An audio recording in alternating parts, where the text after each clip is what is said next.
Hello and welcome to our podcast, Cozy Conversations with the Sister Project. I'm Lauren. And I'm Michelle. And we're so excited you stopped by for a visit. Come on in. Yeah, make yourself at home. We're two Midwestern sisters who love a good old-fashioned conversation and enjoy sharing our life experiences with one another and you.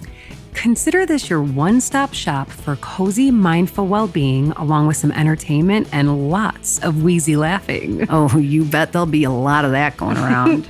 Our goal is to live our coziest life and inspire you to do the same because the truth is, we think it's good for your mind and your body.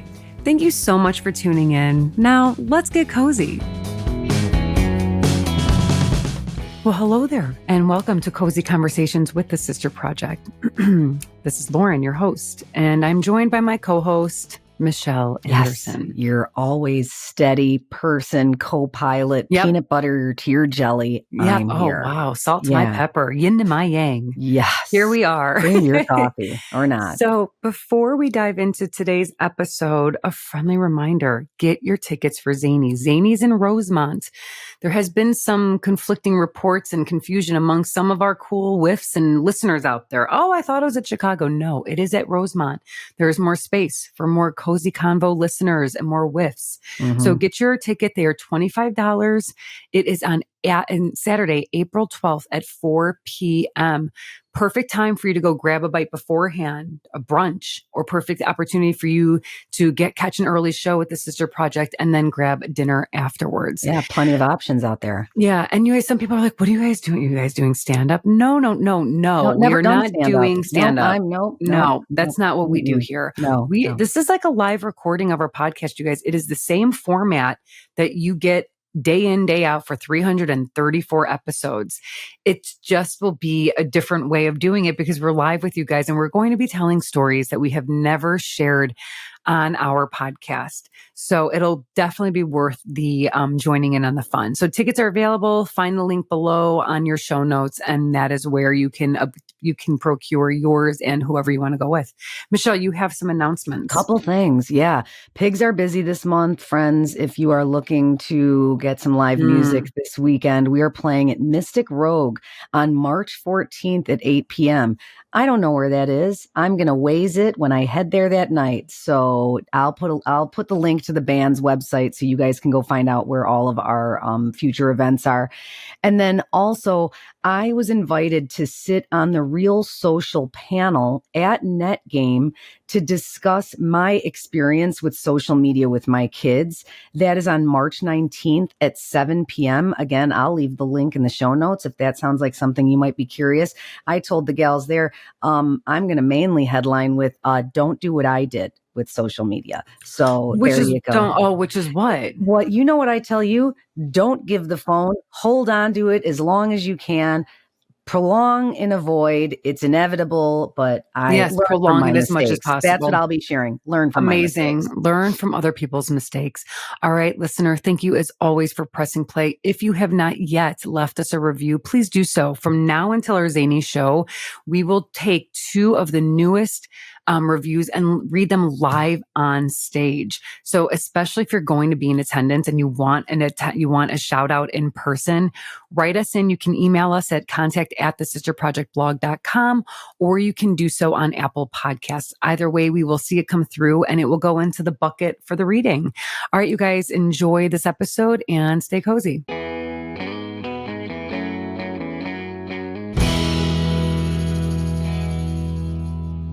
Been looking for my wallet for a few days here. No. Can't find it. Well, I don't want to ask the obvious questions. Yeah, like what? When's the last time you used it?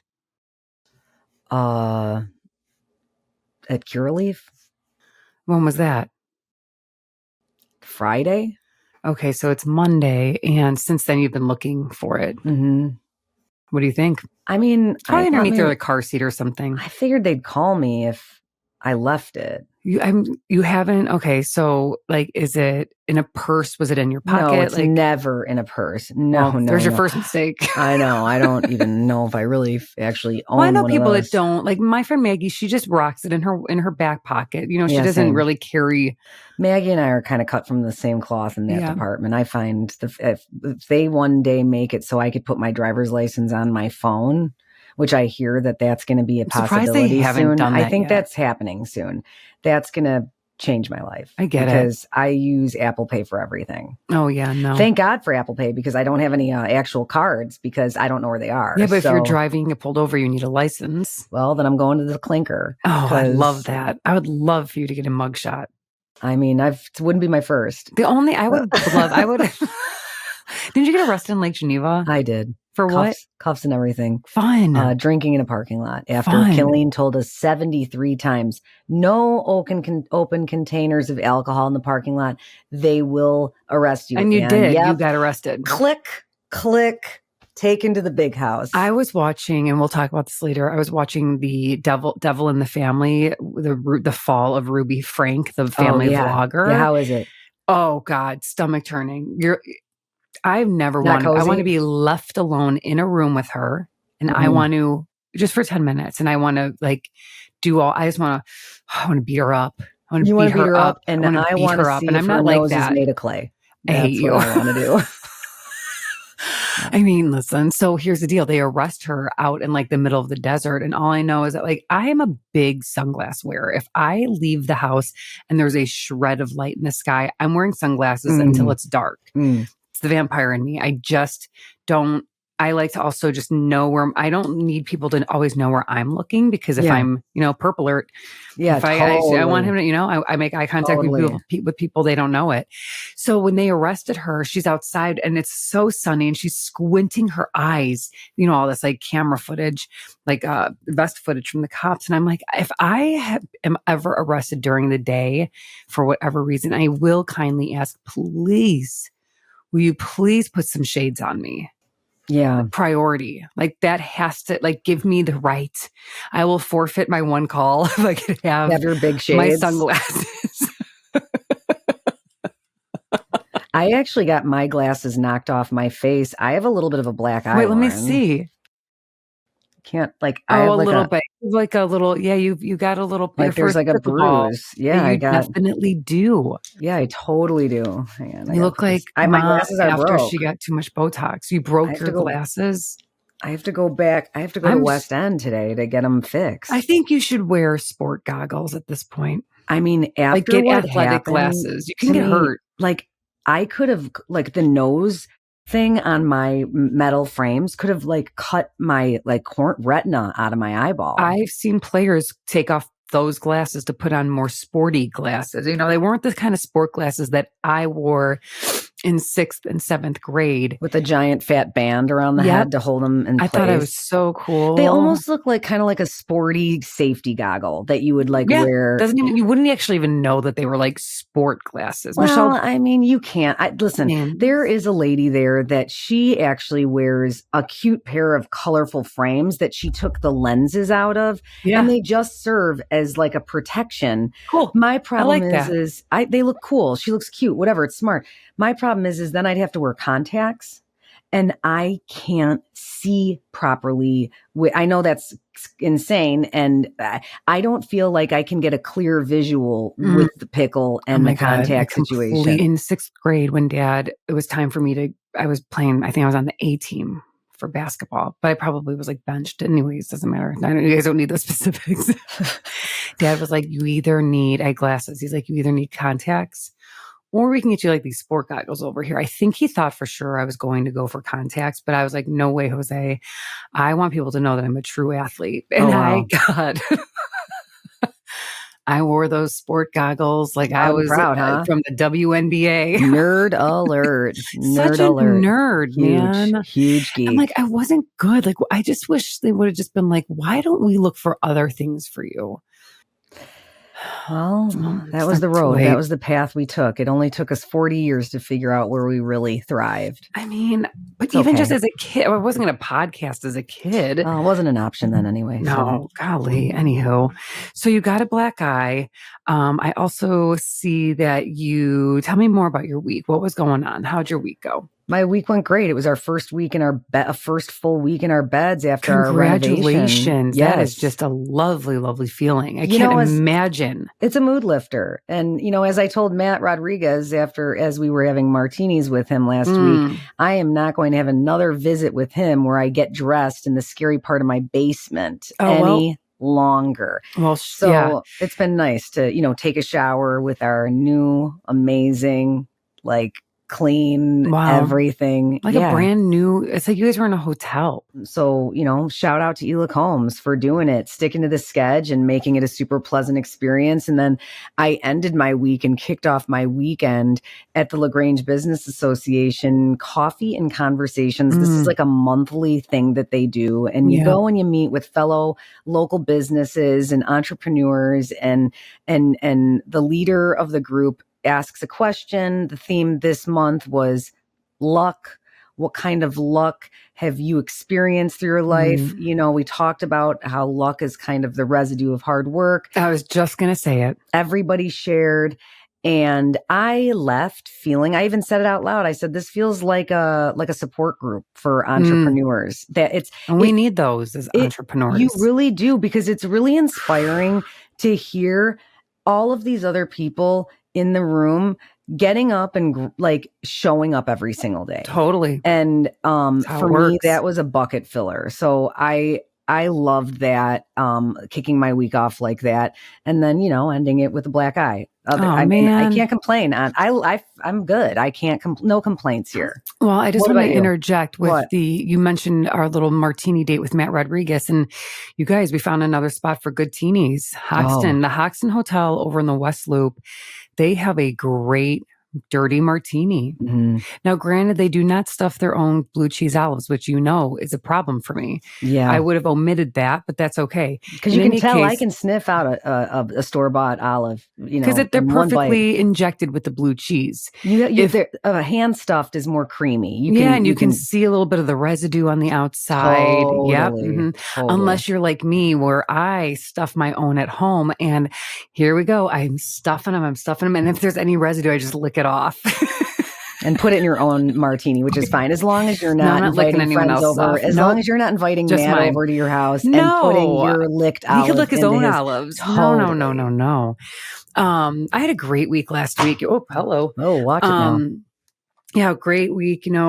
Busy, but in a good way. Like, I do feel like we've got a lot going on, like personally and professionally. But excuse me, I'm really working on, leaning into that and taking, moments to chill and whatnot. And I will tell you that change of time was a doozy. I woke up at 6:30 today. I thought it was 4:00 in the morning. Really? Because it was dark. Yeah. I guess I'm just used to it being more light. I just was like, wait, what time is it? God, I guess I didn't even think about the time change. This one doesn't affect me like the fallback does. Fallback. Yeah. I think the spring forward is just a little funkier for me. But then on Saturday, my friend Maggie texted me on Friday, I think, or Thursday. And all it said, it was like a screenshot of the Women's March. And all it said underneath it was, "We marchin'." So question mark? No, or period. Period. Love Looks it. like "we marchin'." And I said, okay. So I arranged with Anthony, now I've got a kid now, I got to do a lot more arranging. And we went down it started at Daily Plaza. And it was a good sized group. Maggie at first was like, whoa, I thought this would be a lot bigger. Now listen, I went to the one in 2016 and it was huge. I mean, it was massive. It was amazing. This one was not as big. But it was very populated. And, you go there listen, when I go to these things, we were talking about this when we were there. I am there to represent. I share in a lot of these beliefs with these people. So I want to be a human that is showing my support for those that are going to really amplify some voices. We thank you. Oh, for that. My pleasure. I'm happy to do it. I'm not a chanter. So when they're chanting, I'm the kind of person that if I'm in a yoga setting and everyone's going to get up and powwow and dance around, I shrink a little bit. I'm like, oh my God. It's I'm hard not for that. me. It's like an introvert part of who I am. And there's not a lot I don't of have that. confidence in my physical movement. I don't know do. what it is. It's more of, I would rather just be alone to do that. I don't know. I don't know why, but this is similar. So like when they're chanting, I'm just like I like to feel it and be there. And so Maggie and her partner, Katie, and I were sitting down afterwards talking about like, what kind of march goers are we? And we didn't make signs. I think typically we would if we had more time, but that's another fun part where people get creative. So then there's also like creative expression. So you're seeing like people's signs. My favorite sign, and I actually felt very seen.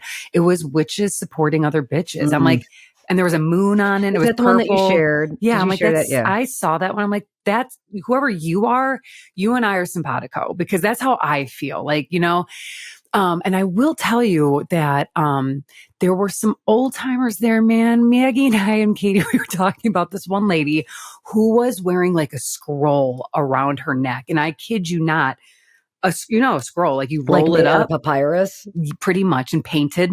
And she must have been she's probably been wearing these motherfucking scrolls since she's come. I mean, this lady was probably in her 90s. That's awesome. Wearing it around her neck. One was about how a fact, free assembly, peaceful assembly has been a law of the land since whatever.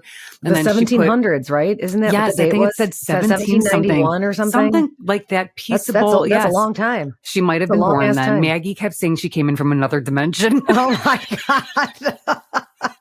And then she had a pro-choice senior. That was her other scroll. So she would hold them. And then there was another old lady that was behind us, and she was older. And she said, I think she said like, I'm an old woman here for the young ladies, for the young women. Yeah. And I turned around and we were like, thank you. And she's like, you guys, we need your energy. She's like, I am getting tired. I'm tired. And I'm like, she's like, thank you for being here. And she goes, what's different? She said, we've got a lot more men on our side. And you saw that there. It wasn't just a bunch of women or angry feminists getting out there, man hating. No, this is literally a very beautiful collection of people just wanting the best for women's healthcare, LGBTQ rights. It's the spectrum, but it really does focus on like women, the ladies, and to see the ladies of the land, the ladies, the women of the night, and the ladies of the land, and the very like guys that looked like Anthony just standing there too. You know what I mean? So that was, and she said it, and we had just been talking. We were like, wow, there's a lot of guys here. I think these motherfuckers are just as fed up as we are, and they are probably like this. I want to represent. Hell yeah, we'll take it. Yeah, We'll take all the help we can get. We will take it all. And so we're sitting there, and all of a sudden, and this is where it got like, I got almost, my eyes teared up. So we were far back from where the speakers were. The speakers were all the way by the Picasso, which is that cool, the like steel, art installation out by Daily Plaza. So that's where kind of the speaker was standing. And as everything rippled from there, so we were so far back, we didn't really hear a chant, or people would cheer up front and people would be like, woohoo, out back. But then the national anthem started being sung from up front. And it was, Did it move you? Goosebumps. It moved me because it was kind of sad, to be honest with you. It was kind of like a mourning of the national anthem. I'm getting emotional now because I think there's a lot of fear and sadness in people, and we love our country. We know that what we're capable of. And I think a lot of people miss, kindness and empathy. And there's so much like revved up hate and, a lot of phobias and a lot of like women feeling like our rights are being stripped from us. So there was a sadness underlying in this song of national anthem. But it was beautiful and it was heartfelt, so yeah, I'm so happy we went. And then from there, you walk down the city streets. Thank you to the Chicago Police Department. Where did you march to? You marched to Trump Tower, motherfuckers. Okay. And, we're just kind of like doing our thing. And I do want to give a shout out to the Chicago Police Department because they do keep peaceful assemblies safe. After what's happened in other cities, specifically New Orleans, you see the big trucks blocking off major intersections so a car can't get through. And I will be honest, like I'm going with 2 other women and we talk about safety before we walk up to these kind of things, you know, and you notice when there's a presence of support and security, and it still gives you a little bit of fear, like, whew, what if something does happen? And we decided, so after our march, we decided we were hungry. Yeah, after doing the Lord's good work, we decided that we nourish yourself. So we went for martinis and oysters at Shaw's because it's right there. So we hopped down there. The two, Maggie and Katie, have never been. So we, are you serious? Katie has never been. Katie loves a good fish spot, and Maggie maybe since she was young. So it was fun to go down there with them because that's kind of my place. So it's fun to take them there, and we had Maggie's martini, you guys. Let me tell you something. She did a gin dirty, and are you ready for this? It's called the M Martini. They put a little bit of the mignonette. How do you say the red? No clue. The stuff for the oyster. I hate it, so I never order it. Oh, you don't like the stuff that goes with the oysters? No. With the red wine vinegar and the shallots? Oh, no. So they sprinkle a little bit of that in there. My mouth is watering thinking about her martini. And we just had a really wonderful day celebrating women, supporting women, and lifting each other up and having conversations with people. It was really awesome. Sounds lovely and inspiring. And why not top it off with a quality martini? Oh my God. I had their espresso martini. Because you had an espresso martini. I had espresso because I wanted a beer. I needed after going to like rallies and things, I need a beer. I want an IPA and I'm going to just sip on it. I want a drink. Want a beer with me? So yeah, it was really fascinating. We had a good time, and that was basically, how I kind of wrapped up my weekend. But I'm not going to lie, I have gotten in so much content lately, like specifically shows, because there's a lot of good stuff out right now. There's a lot. I don't know what the streaming services did, but they all got into cahoots, and they're basically like, a lot of good shit. Let's dump some stuff on these people. And people like me who love to be a couch potato once in a while, I couch potatoed. So, I thought we would dive in, Michelle, because I told you, speaking of supporting women, we were wrapping up. It was also International Women's Day, and March is International, or it's the Women's History Month. So there's a lot of vibrance around supporting women, lifting them up. I love when they say the name of women in a room full of opportunities. And that's what I'm talking about, right? So I'm on this high about supporting women. And then all of a sudden, Meghan Markle's, her Netflix series came out, and she postponed it because she was supposed to launch that. It was supposed to come out in, when the fires were ravaging California. The LA fires, and out of respect for people and, humanity, she's like, let's pause this. We'll do it in March. So she could contribute to helping. Yes, and she did. She showed up in person with her freaking legs and arms. She went there and did the work, which, okay. And, so I started binging that show last weekend, and, it was a very heavy news week last week. And I needed something that was going to make me feel good and also take my mind off of, where we are here. And full disclosure, I am a royal family junkie. You guys know this. And I'm not Team Meghan or Team Kate. I support and love them both equally. I really do. I love their freaking fashion. I love that she married a prince. I just sit here from afar in my little world and watch. And the hate that this woman gets on the internet is so real, and it is so vile and disgusting. And it really pisses me off because people are just straight up brutal. I love how mean people talk about her like they know her. You know what I'm saying? She has done something personally to them. And yeah, I did some research into this. Well, let's first talk about the show. So Meghan's show is called With Love Meghan. She is playing a hostess and she's inviting friends over to enjoy a day with her, maybe make something with her, whether it's a pasta or a drink or a salad, a cake or a whatever, balloon. anything. It's a curated show. If you've seen any other show like Martha Yeah, if you've ever Stewart, watched TV, yeah, that it's not going to be a surprise to you. It's not going to be like a thrown together hodgepodge of a lady who married a prince. It's not going to be a dumper doodle dandy of an aesthetic.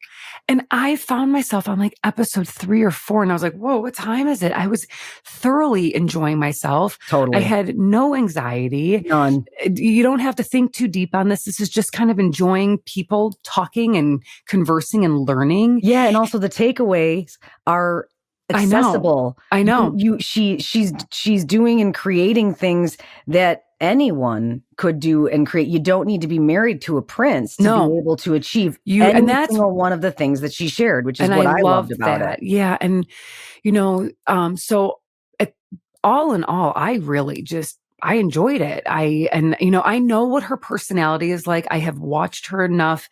I've listened to her enough on interviews that I know what her delivery sounds like. And it was what she gave on that show. And side note, I just want to throw this out there. I was talking to our sleep trainer. Her name is Natalie. She is with Kelly Murray's Sleep. And we just were randomly talking and doing a catch-up phone call about Luna's sleep stuff, which is going great. And I told her, I'm so excited. I get to watch TV again and veg out a little bit and not sit in Luna's dark room, sucking my thumb. And I'm right now, it's the worst. Shoot me. Thinking of all the things I can be doing.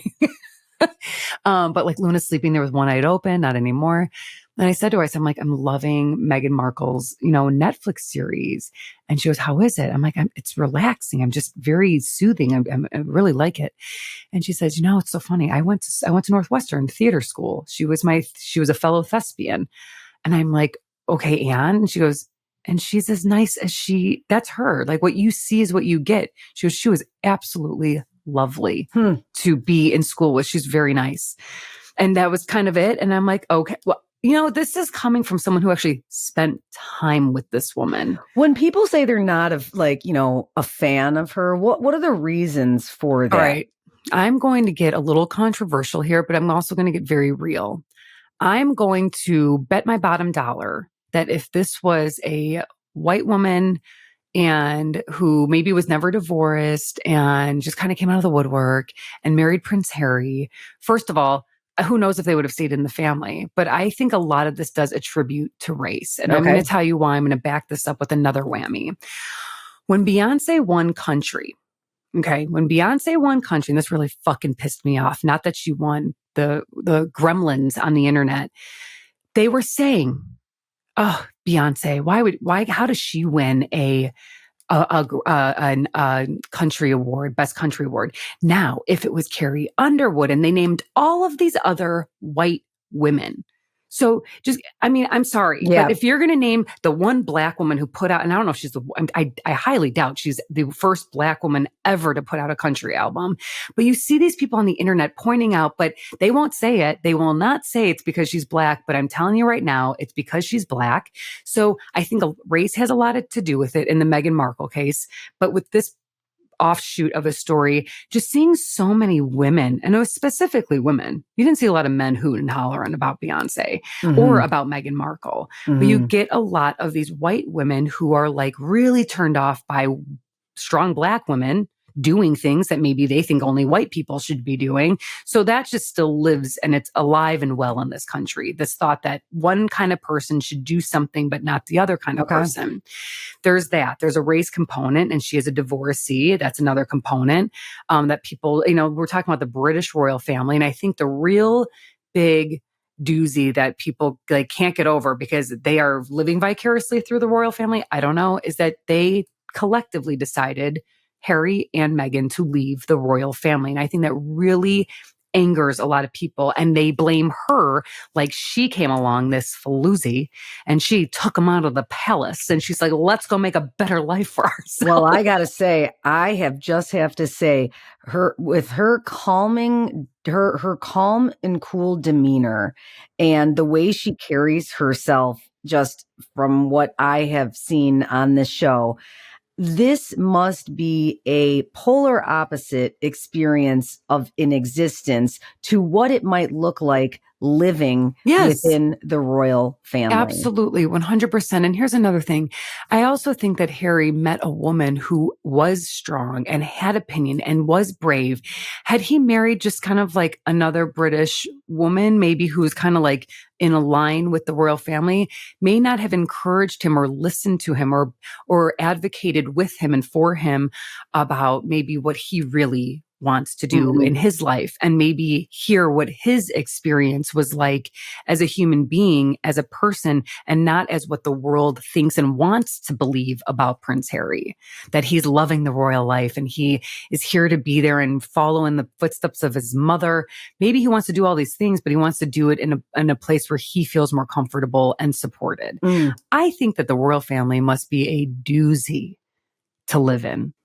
I'm sure it is. Yes. I mean, just from the documentaries that we've seen about Diana and all of the other requirements that one must follow through with to be a part of that. Like, you have no autonomy when you become a part of the royal family. And I can totally see why someone would want to run for the beautiful hills of California and go make a life for themselves. Yes. You know, one of the things that really kind of bothered me, that the hate that I am seeing on social media, a couple of things. Number one, Meghan isn't relatable. Okay, well, you can pick and choose what you want to take from that statement as far as relatability is concerned.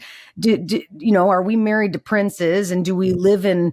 Would she be relatable if she was married to a different person? Like, who's relatable that's married to a prince? I actually found her more fucking relatable than any housewife on Bravo. Oh, good point. Seriously, I love because that. You want to know what? Like, so Meghan's show, again, this is for TV. So aesthetically, this is curated, made to be beautiful. Why wouldn't it be? All right. Number one. And that's her vibe. And she's creating a brand. So good for her. Like, I'm all for it.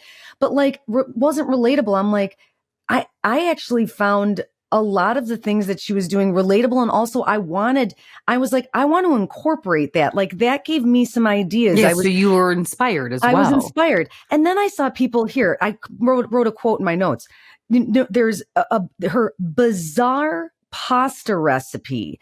Okay. People are bagging on her for putting her noodles in one fucking pot with some other vegetables. Why is that so bizarre? I'm like, we're grasping. It's all over TikTok though. That's everyone does literally this every way. She's not reinventing the wheel here. Literally, this is like anybody, you can find anybody. Go to the New York Times. I bet you'll find a New York Times recipe, a one pot pasta meal. You know what? I'm like, God, she could probably find the cure for cancer and people would still hate on her. Like, she can't win for trying anyway. And I hope she's happy doing her thing, because I found it to be is about soothing and relaxing as anything that you could find on TV.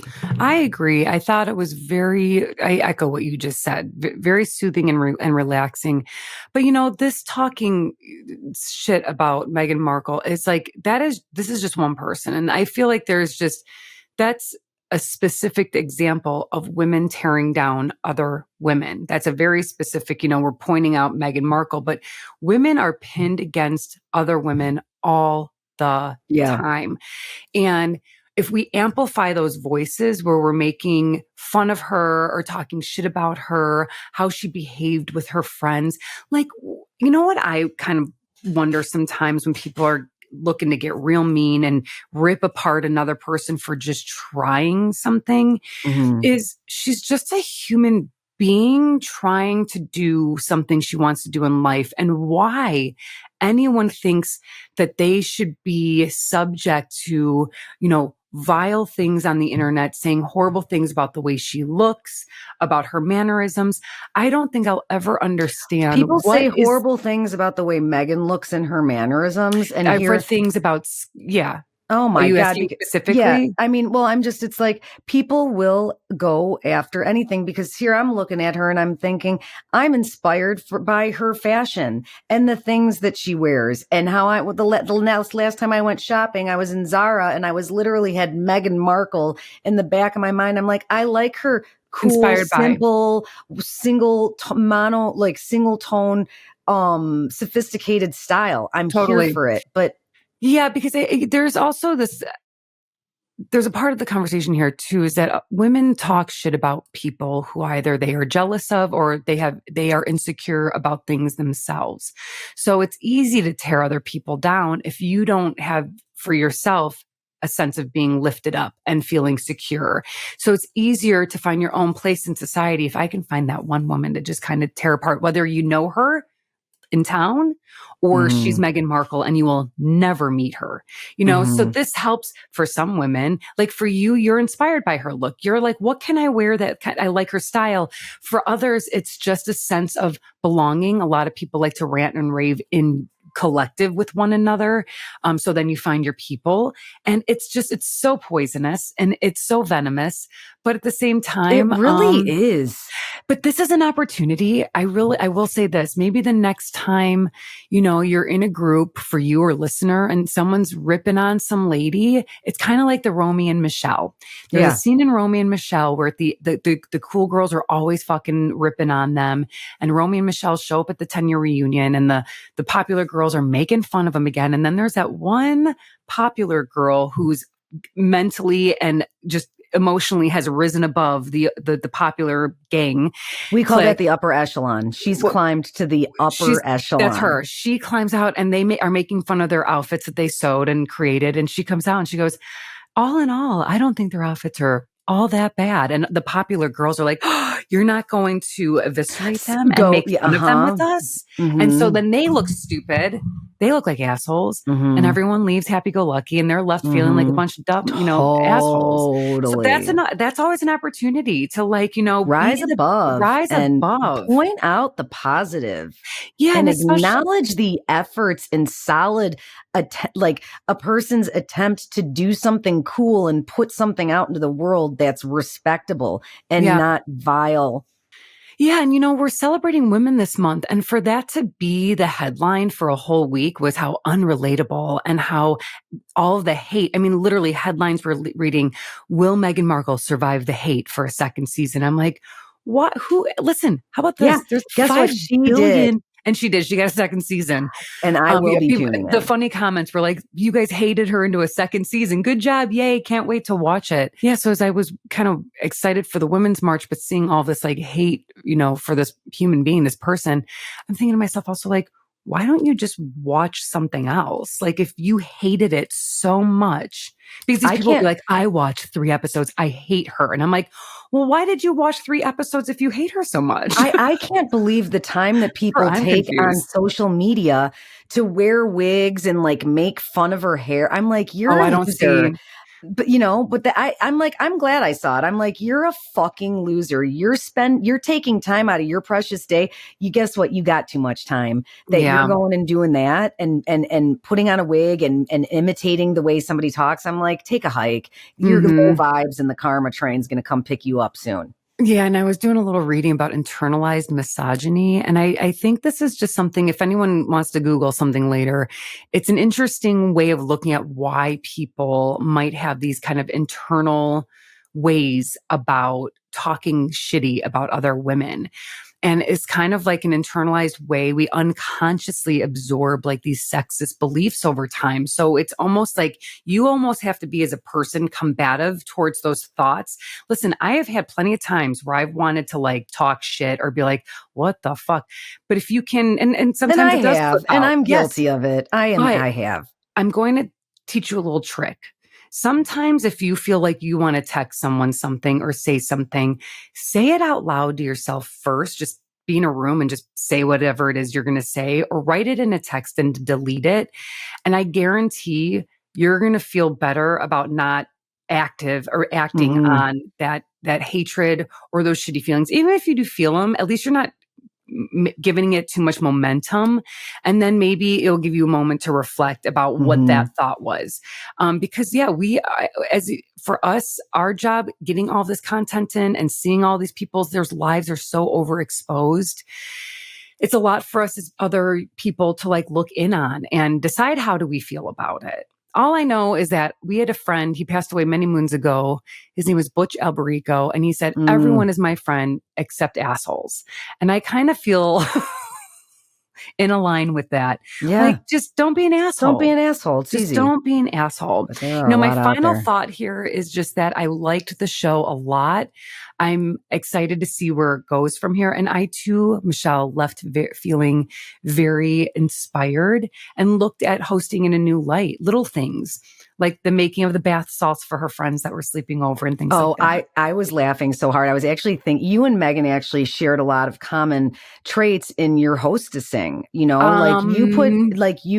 guys were simpatico in that. And I was dying laughing to myself because Anna, if you're listening, who is like my one friend that comes and stays at my house, like there's no bath salts. I throw a pillow probably right. Oh my God. I would have like a little toy. I would have like a little side table for her with a bottle of water, but not a bottle, but like a carafe of water where you could take the cup off and pour it on top, and then put, I would have I like this. A little snack. This is me pointing to the sink. This is me pointing. When Meghan was talking about the nightstand and the bathroom, like when my friend Deanna has stayed, it was going to bed and waking up and looking forward to something. It was really sweet. Well, that's how I feel like when I stay at bed and breakfasts or hotels that really look into the detail like that. My favorite thing are those little details, like what's in the basket? Oh, a little chocolate treat before bedtime. How lovely. A good turn down service for my guests. And if they don't make their bed in the morning, I will make it for them because that's my own anxiety. Because I sensed a lot, there's always this like, if I had that life, I'd whatever. And I'm like, hang on a second. I love my 1,800 square foot home and I don't need to have a sprawling mansion with, blocks of flower beds to be able to create a beautiful moment. And that was the other thing that that I loved about her. And this very much aligns with what we talk about here. It's about finding joy. Meghan is about finding joy in the moments and seeking out the simple pleasures and paying attention to the details. Yes. And they don't have to cost a lot and it doesn't have to take a lot of time. It's the tiny details. And for me, that was what spoke to me, in great volumes. And I was like, okay, I'm here for it. I love your final thoughts on that. I totally echo and align with you on that. So listener, let us know. Are you going to watch it? Are you watching it? And tell us what your thoughts are. We would love to hear them. Unless it's spewing hatred, write that in your diary. Michelle. Well, real quick, I saw something on the internet yesterday and it was about, I'm going to share it on our Instagram today. And it's this this Irish guy with a really heavy, like Irish brogue. Is that what it's called? Yeah, an Irish brogue. So he was a bloke with a brogue and I can't do an Irish accent, so I'm not going to try it. But it was said like, hey, instead of Mel Robbins' let them theory, here's mine. The fuck 'em theory. And he's like, anytime someone, and I'm thinking, or if I'm double guessing what I'm thinking, and I hope Meghan Markle's utilizing this, fuck 'em. Who cares? Seriously. Honestly. And oh my God, I just have to have a who cares, fuck 'em. You got to. You got to go. Sometimes you got to sometimes go beyond the let them world, man. And go on to fuck 'em. Fuck 'em. Fuck them. Fuck them. Yes. Reading, watching, listening to. I have a new bedtime thriller, Pretty Girls by Karen Slaughter. Oh, sounds like her name is Karen Slaughter? It is, yeah. Jesus. I know, spelled just like it too. This is a novel about it could be, who knows if it's like a ghost name or a writer's name, two sisters who search for the truth about their missing sister and the murder of their brother-in-law. Oh. I just needed a good junky thriller to get me through the bedtimes. My own personal, just when I'm laying down, I fall asleep reading it and the Kindle hits me in the face. Unbelievable. I mean, that is where you and I will never align on the choice, the genres. Bedtime stories by an author whose last name is Slaughter. Have a good one. This is more of a business book, Never Split the Difference.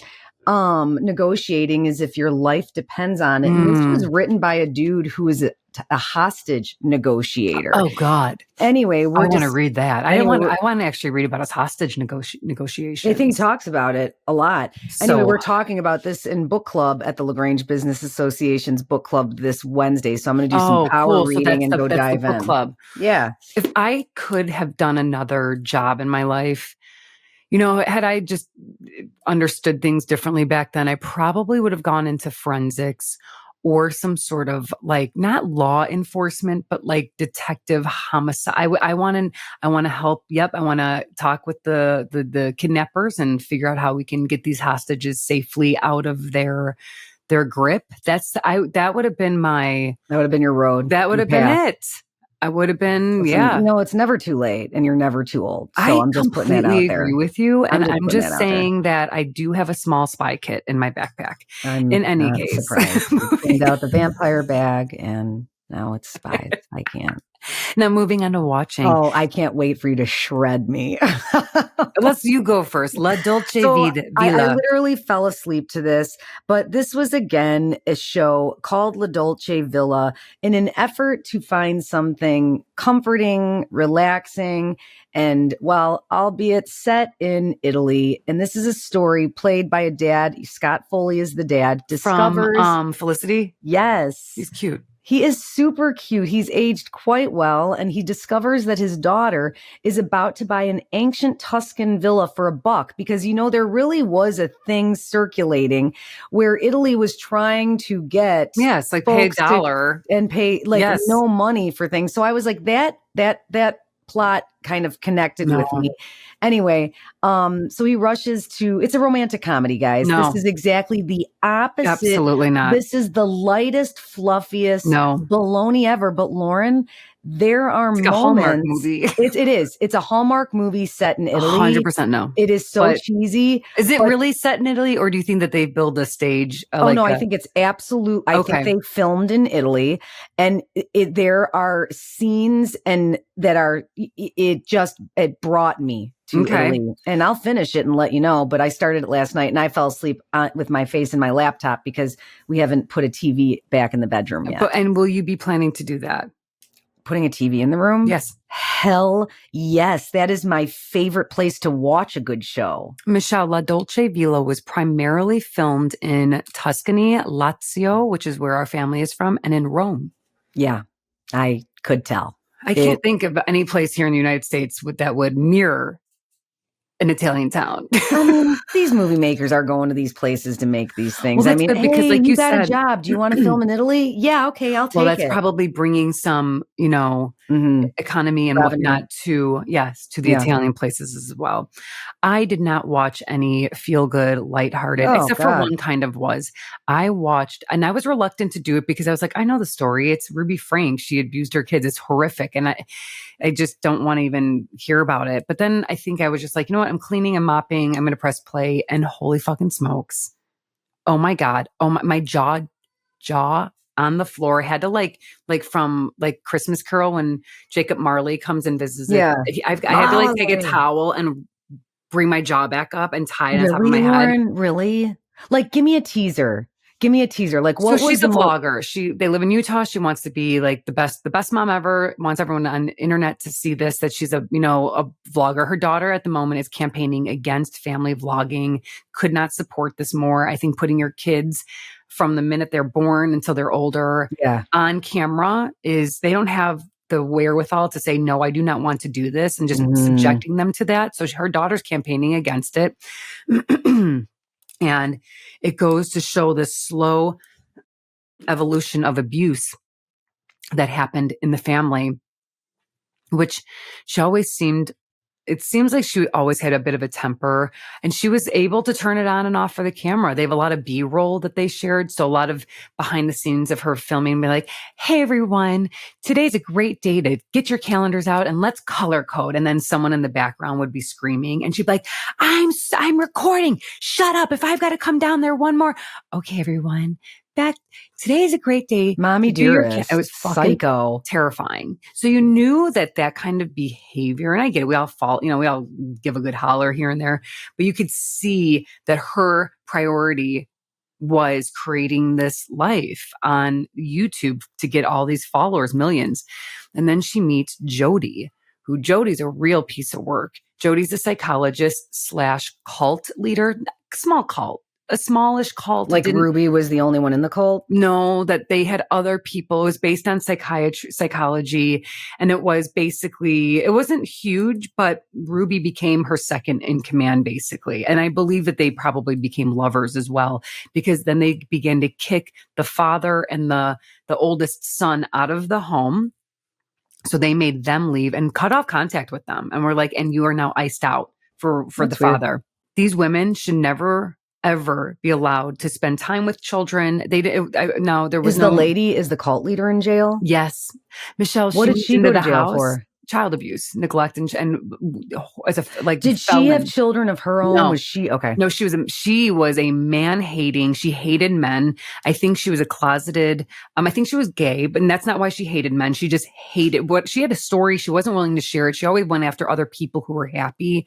I don't know what her deal was, but she wanted to ice out men. That was part of her thing. But I also think that they were secret lovers, her and Ruby Frank. But I'll tell you, one of the most disturbing parts of the film was when they would record Jody's possession, because religion played a huge role in this. Jody became possessed by the devil, and she would be laying on the ground. She'd be like, "Ugh, ugh." Are you kidding? I swear to God, I was on video. I saw it with my eyes, like rolling around and like beating herself in the chest. And she'd be like, "I've got her. She's mine." I can't. I'm telling you, I saw it. So they would exorcise the demon. This was all elaborate show so that if she can convince the adults in that household that she was indeed possessed by a demon, that guess who also can get possessed by a demon and who have less to say and less control? Children. So eventually the two kids were possessed by demons and they shackled them. They stopped feeding them. They were emaciated when one escaped and went to a neighbor's house to call for help. I kind of remember that. They would make him put this honey and cayenne concoction on his wounds. Cayenne, hot. They were torturing these children to rid them of the demons that possessed them. How long is Ruby in the big house? 30 years. Oh, good. And that's where she should stay. Has she made any public appearances via interviews in jail? I don't know. Or anything and like you know that? what? That's the kind of person where I'm like, no one wants to hear from you. You are a horrible human being. Horrible loser. Horrible human being. What's her backstory by any chance? Do we dive into her upbringing, her No, family, I don't her know. parents? Anybody talk about her? No. But you know what really upset me about this? I will tell you that at one point the neighbors were concerned because she had two kids that she was holding hostage basically and like abusing them. And then she left two kids. She left them at the house and they were little young kids and the neighbors would see them peering their heads out the window. I mean, I'm the type of person that would be knocking on that motherfucking door. Oh, and I would you be like, would what's be. going on? You'd be in. Come with me right now. I'm kidnapping you and I will get charged and I will go to, I don't care. Let's go. Like I'm saving you. Mm-hmm. The neighbors did their best. And one woman calls the police and she's like, I'm very worried about these children. Like, I don't see the mom. The van's gone. The kids are peering. And the law enforcement gets there and they're like, we can't force our way in. And they're like, and they ask the neighbor, have you ever seen them with abuse on them, like any bruises? And the woman has said she is so regretful that she said, no, I did not. And they're like, so sorry, we can't do anything. Sorry. Like call us later. Something else happened. So they didn't make any activity. And the neighbor's like, I wish I would have lied. Had I lied, they would have beaten that door down and saved those kids 4 months of further torture. So where are they now? Like, where are the kids now? Probably, I don't know. They're totally estranged. They will not. Most time it seems like I'm not sure. They're in their dad's life. I don't know. They didn't really share that much. Kevin, the dad, is completely brainwashed. It's as if they took their brain out, made some adjustments, and put their brains back in. He's like, I still love her. What we had. I'm like, okay, maybe you need to. Yep, so, is it worth watching? If you want, it's really sad. It's very heavy. Listener, your choices are The Ruby Frank documentary, Suck Your Thumb in the Yeah, Corner, Suck Clench a and Cry. Buckle, Yep. or take a turn down Hallmark Lane and go for the La Dolce Villa. What are you choosing, listener? Write in, share us. What's your Yeah, choice which one are you this week? What are choosing? you taking in? But Okay. listen, I'm going to inject one short thing and I won't go on long about it, but I'm going to say if those two did not entice you at all, please, everyone out there, watch The Only Girl in the Orchestra. This is a 35-minute only short, a documentary short. This is the one that won the Oscar. It tells the story of Orrin O'Brien, who was she was the first woman to become a full-time member of the New York Philharmonic. And she is so inspiring. It's her niece that is doing the documentary on her. She talks about what it was like to be the only woman when people were like, there's no place for a woman here. Why not? And she is just a joy to watch. It's such a feel-good short doc. Please watch it. Okay. I think it's on Netflix. This is a recommendation I'll take from you, and I will. It's so worth it. It's so good. Real quick, listening, just to kind of piggyback off the book Michelle's looking into, I went on Life Kit randomly and I saw one, How to Develop Your Own Spiritual Practices. Oh. And I'm not a religious person. I am much more spiritual. I feel most spiritual in nature when I'm seeing something magnificent. I love the connection with the seasonal aspect of humans and the planet. Listen, we are, whether you want to go woo-woo or not, we are part of this planet. We are all coexisting together. And so much of the shifts in nature can play a role in how we feel and whatnot.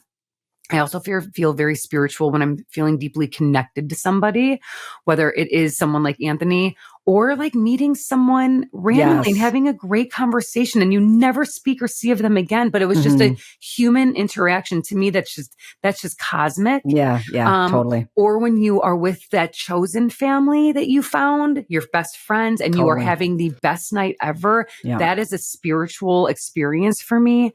I mean, of course, yoga for me is where I touch base with myself on a more spiritual level. So I am always just looking for ways to integrate more of these spiritual ideas. And what I loved about this podcast was that there's really no right or wrong way, A, and B, you are allowed to be influenced by any other person, religion, and you can collect different things from different religions or practices and make them your own. And that's where I really feel most comfortable. I sort of feel the same way. Yeah. I align with you very much on that. I will say, though, I find myself feeling most spiritual when I'm in the woods. In the woods, yes. The woods is where I connect. I notice things. It's a beautiful thing. I feel thing. like my mind is quiet, or it's like I can actually hear my thoughts clearly. Yes. Yeah. Music. They talked a lot about music. One woman was talking about like when she is listening or making music is when she feels like her body is just in a way that it's unlike in any other way when she's living throughout her life. So yeah, as a listener, I would think about that. What is if you are a spiritual person, what does your little bucket of collections of spirituality look like? There's no wrong answer. Love it. So you guys, as you know, we have changed the ending of our podcast. You guys pretty much know at this point what we're doing for our own cozy mindful well-being. We are slowing down. We are caring less. We are doing nothing. So now Michelle and I thought it would be more fun to just reflect on one very simple joy of the last week. If I can kick off real quick. As I mentioned, we went to Shaw's for our lunch post Women's March. And as I sat down there for lunch with my girlfriends, I come to Jesus moment. I was like one of those where you're like, oh, you're like, what's happening? Why? It's like a visceral feeling. I remembered that they have one of the best desserts in the entire city of Chicago. What is it? And it is 2 scoops of peppermint ice cream with hot fudge drizzled all over it. It is so enjoyable. Squirt City. Listen to me. You don't have, and it's all year round. And I found that out the first time I had it. I had it over the holidays and they're like, oh no, we've had this forever. Like this is a staple here. It's a thing there at Shaw's. Is there peppermint ice cream and hot fudge? And I just enjoyed the shit out of that. Yeah, that was my simple and squirt-worthy joy. What Yeah, about it you, sounds Michelle? real nice. I had a moment with Mia. We ordered this IKEA dressing table, a vanity for her bedroom, lovely. and we put it together yesterday. And the process of doing it with her was the simple joy. It was challenging. We had to troubleshoot. There were moments where we had to kind of reverse a thing that we did. At one point, we were getting roadblocked with the paper instructions. So Mia was like, I bet there's a YouTube tutorial on this. And sure enough, she's your daughter. She really is your daughter. There was. And we did it together. And then moving it and putting it in its home spot and her and I walk. First of all, the fact that we did it together and you talk about connections, that was a lovely moment for us. You know, she's a 16-year-old girl. Sometimes us moms and gals, those connections look a little. Sometimes they're different, but this was a moment we worked really well together. We problem solved. We used our brains. And now every time we get to walk in her room, I get to see that. She gets to use it. She loves it. She's happy. That is a simple pleasure, a simple joy that it keeps delivering. It was lovely. It was Listener, lovely. What is going to be your simple joy this week? I would love to hear it. We would love to hear it. You can always write us in or share it on Instagram and tag at the Sister Proj. Hey, this is my simple joy this week. Thank you for reminding me to look for it. You guys, we are so grateful for your listenership. Don't forget, Zanies is coming up. Get those tickets before it sells out. And as always, stay cozy. Thank you for joining us for today's cozy conversation. For more of the Sister Project, check us out on Instagram at the Sister Proj and our website, www.thesisterprojectblog.com. Don't forget to subscribe to our podcast and maybe even drop us a review. Until next time, stay cozy.